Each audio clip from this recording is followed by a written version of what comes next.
Welcome to The Debate. Today, we are immersing ourselves in some truly remarkable source material, documenting the life and really the enduring legacy of Christopher Obulemire Mutende, who passed away in 1975. Right, and what he left behind was a massive, harmonious, and highly successful blended family. We are talking about 22 children from two wives, Mama Damery and Mama Beatrice. Exactly. It is a massive family tree, and our discussion today centers on a fundamental question regarding how such an extraordinary family unit not only survived but genuinely thrived in early to mid-20th century rural Kenya. Because the odds were completely against them. Absolutely. So, was the remarkable unity and success of this vast family primarily the result of Christopher's deliberate top-down structural planning and strict paternal authority, or was it driven organically by the extraordinary resilience, communal empathy, and adaptive bonds forged by the mothers and siblings themselves? It is a fascinating tension. I will be arguing that Christopher's rigid, visionary frameworks, from his highly systematic ripple effect model for education to his calculated financial planning, were the definitive engine of the family's success. And I take the contrasting perspective. I believe the family's true power lay in the organic, communal resilience of the women and children. Their deep empathy and collaborative care are what actually transcended the father's structural decrees to hold this massive family together. Well, if we look at the raw facts of his life, you really have to view Christopher Mutende as a man who succeeded against staggering odds. We are talking about an early 20th century rural setting where he operated essentially as a master system architect. I mean, the prevailing culture at the time viewed the girl child essentially as property. Yeah, they were a source of labor or just a transaction for dowry. Right. Yet Christopher defied village traditionalists by investing heavily in the education of his daughters. He didn't just wish for his family to succeed, he engineered a framework to guarantee it. He certainly laid down a framework, yes. He really did. And a perfect example of this is what the material calls the ripple effect module. This was a strict, calculated system where older, employed siblings were handed the specific financial responsibility of educating their younger siblings. It was mandatory. Furthermore, his proactive financial foresight was practically unheard of in his context. When his eldest daughter, Penina, was married, he didn't just consume the dowry. He utilized those proceeds specifically to buy a 5-acre shamba, a farm, from a named Opanda, which secured a primary food basket for the family for years to come. It was a very pragmatic move. Completely. And perhaps most impressively, he defied a profound cultural taboo by secretly typing out his will on his typewriter. In that setting, preparing for your own death was heavily stigmatized. But he subdivided the land for his sons to prevent future generational conflict. This level of top-down administrative genius is what shielded the family from poverty and internal strife. Your focus on his administrative architecture is certainly accurate to the text, but I argue that focusing solely on Christopher's rules completely misses the profound emotional labor that actually held the family together. A system is just a blueprint. It's the people who breathe life into it. Let's look at the mothers, Mama Damery and Mama Beatrice. Both were abducted into arranged marriages at very young ages. Mama Damery was just 15, right? Exactly. She was abducted at just 15 years old from the Namasoli market in Kisa location, put on a train to Molo to marry a man she had absolutely never met. We need to pause and recognize the gravity of that. That is an incredible trauma. And years later, Mama Beatrice was brought from Shabanga village as a second wife under immense village pressure. These women had every conceivable reason to harbor resentment, yet they actively chose to foster genuine love, integration, and mutual respect within the home. I see why you think that, but let me give you a different perspective on how that system actually functioned in practice. You can have all the love in the world, but if you don't have a structure to channel it, a family of 22 children collapses under its own weight. The education system Christopher devised was a stroke of absolute administrative genius because it solved an impossible mathematical problem. You mean the financial burden? Right. He simply lacked the funds to independently educate 22 children. So he systematically paired them up to generate a self-sustaining cycle of wealth and opportunity. What Christopher essentially did was create a microeconomy within his own household. It wasn't just siblings occasionally helping each other out, it was a localized tax and welfare system. A rigid one at that. Yes, but effective. He handed the responsibility of the author to her older sister Penina. He assigned the younger brother Jimmy to Mary.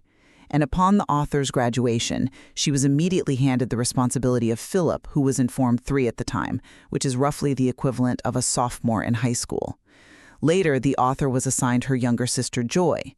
Jimmy Okun took on George, and Lily was taken over by Mary Nadeda. I come at it from a different way, because calling it a calculated wealth generation system or a microeconomy entirely sanitizes the immense emotional and physical sacrifice required to execute it. Yes, the pairings existed on paper, but look at what was actually delivered by the siblings. Penina didn't just wire school fees to comply with a paternal mandate. Well, she provided room and board as well. She did far more than that. She stitched all of the author's school uniforms and Sunday dresses by hand. Because the rural home was within walking distance of the village, where schoolgirls were highly vulnerable to predatory behavior during the holidays, Penina proactively bought fully booked return train tickets for the author to travel to Nairobi on closing day. She kept her younger sister under her roof in Upper Hill to physically protect her from the rampant teenage pregnancy in the village. Which is commendable, but Like that kind of love. Christopher may have drawn the map, but it was the profound dedication of siblings like Penina and her husband Zadok Shimba, who treated the author like his own daughter, that actually navigated the terrain. But we must acknowledge the authority that allowed that terrain to exist in the first place. Without Christopher, the map doesn't get drawn, and the terrain is entirely hostile. Let's look at Christopher as a progressive shield against a highly aggressive cultural environment. Early in his marriage to Damery, their first 3 children were girls. Then, tragically, their 4th and 5th children, Rifa and Asumwa, died of pneumonia and severe dehydration. And how did the village react? The village men turned on him. They openly mocked him. They told him that girls were like frogs that would just jump away to marry men from afar, leaving him poor and empty in his old age. The village dictators aggressively pressured him to divorce Damery because she wasn't producing surviving male heirs right away. But Christopher stood absolutely firm. He refused to divorce her, and he used his authority to strategically place his daughters in prestigious boarding schools. Which did remove them from the immediate vicinity. Exactly. Penina made history by joining the National Alliance Girls High School, and the others attended Goibi Girls and Butere Girls. He deliberately used his power to physically extract them from the village's negative influence and ensure their independent success. Without his unyielding authority blocking the village's traditional dictates, those girls would have been relegated to the cornfields. That's a compelling argument, but have you considered the internal shielding that was happening concurrently, driven entirely by the women? We can applaud Christopher for not divorcing his wife, though I would argue that should be the absolute bare minimum of spousal loyalty. But it was Mama Damari who had to weather the daily reality of that grief and hostility. The text explicitly notes that it was Mama Damari who remained strong and protected her 3 living daughters from the negative energy of people who viewed the girl child merely as property or a tool of trade. She was undoubtedly a pillar of strength. And furthermore, the physical protection of the girls wasn't just Christopher signing boarding school admission papers. It was the older sisters taking grueling physical action. Rachel and Mary would literally carry the author's heavy metallic suitcase on their heads, walking for miles and miles to Gombe Girls on opening days. They would tenderly leave her in the safe custody of the school authorities before making that massive trek all the way back home. That is physical labor driven by sisterly devotion. Christopher provided the tuition, yes, but the women provided the immense physical and emotional labor required to shield each other from the village's toxic elements. I'm not convinced by that line of reasoning because it drastically underplays the necessity of Christopher's strict discipline in maintaining the very harmony that allowed such sisterly devotion to flourish. We are talking about a polygamous home with 22 children. Historically, statistically, and sociologically, such environments are frequently rife with factionalism, resource hoarding, and chaos. The harmony of the Obulemire home was maintained through Christopher's unyielding yet quiet authority. You think it was his strictness that kept the peace? Absolutely. Consider the evening homework inspections at Mama Damry's house. The children would be gathered around, joking and laughing, but the moment Christopher arrived, there was immediate order and absolute silence.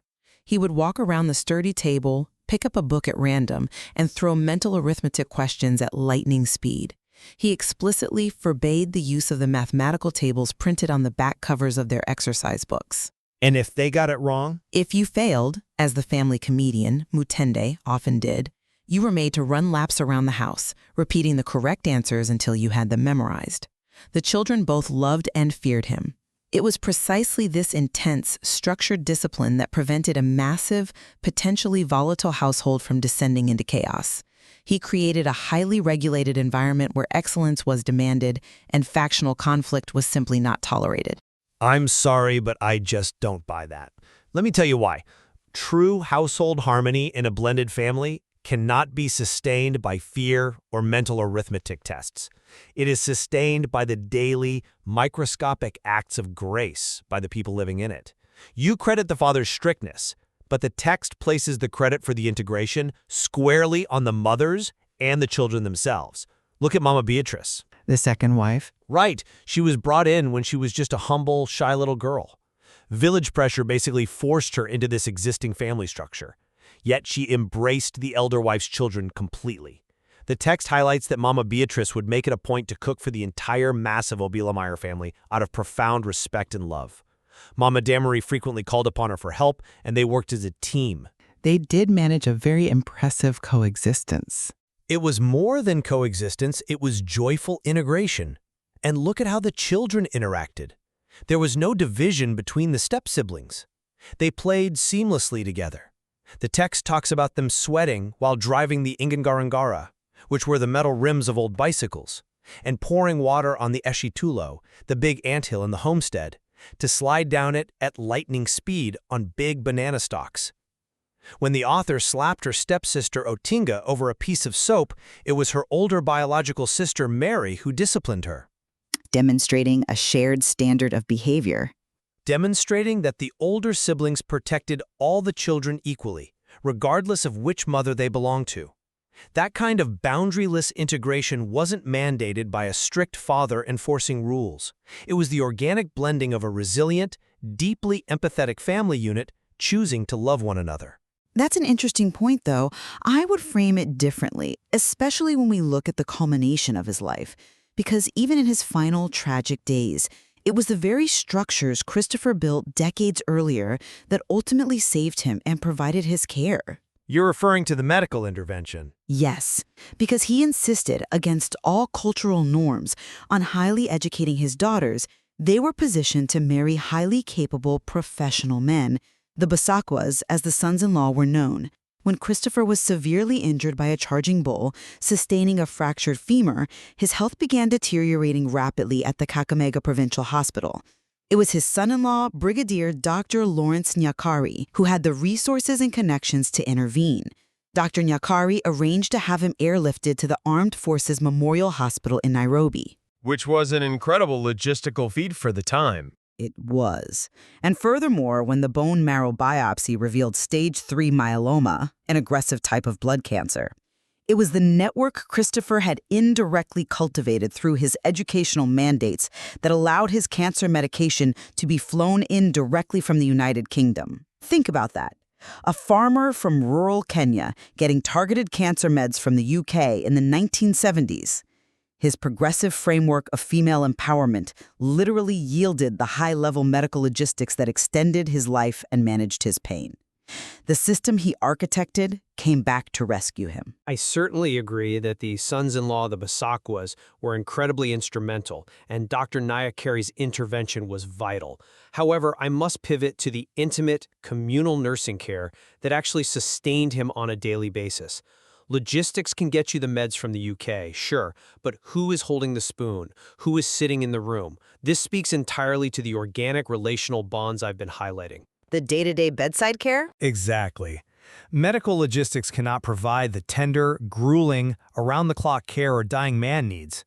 When Christopher suffered his final fall at home, breaking his other femur and both arms, leaving him entirely helpless, it was the women who stepped into the breach. Mama Beatrice and his sister, Aunt Phyllis, practically relocated to the Kakamega Provincial Hospital to sit by his bedside and physically feed him.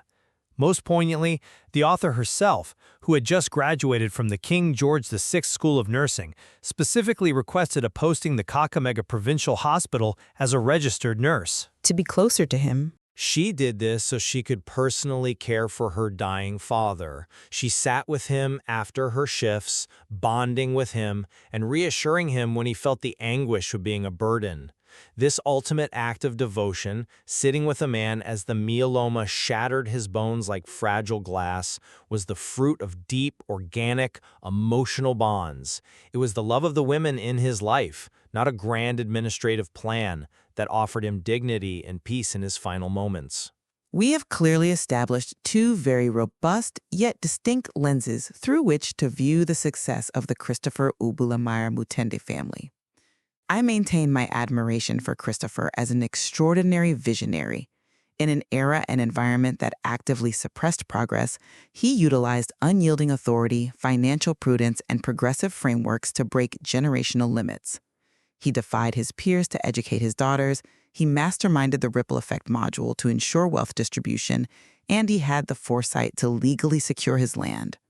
Without his top-down structural design, the family would have been at the mercy of village traditions that sought to marginalize them. And I maintain that a framework, no matter how progressive or well-designed, is absolutely nothing without the people who breathe life into it.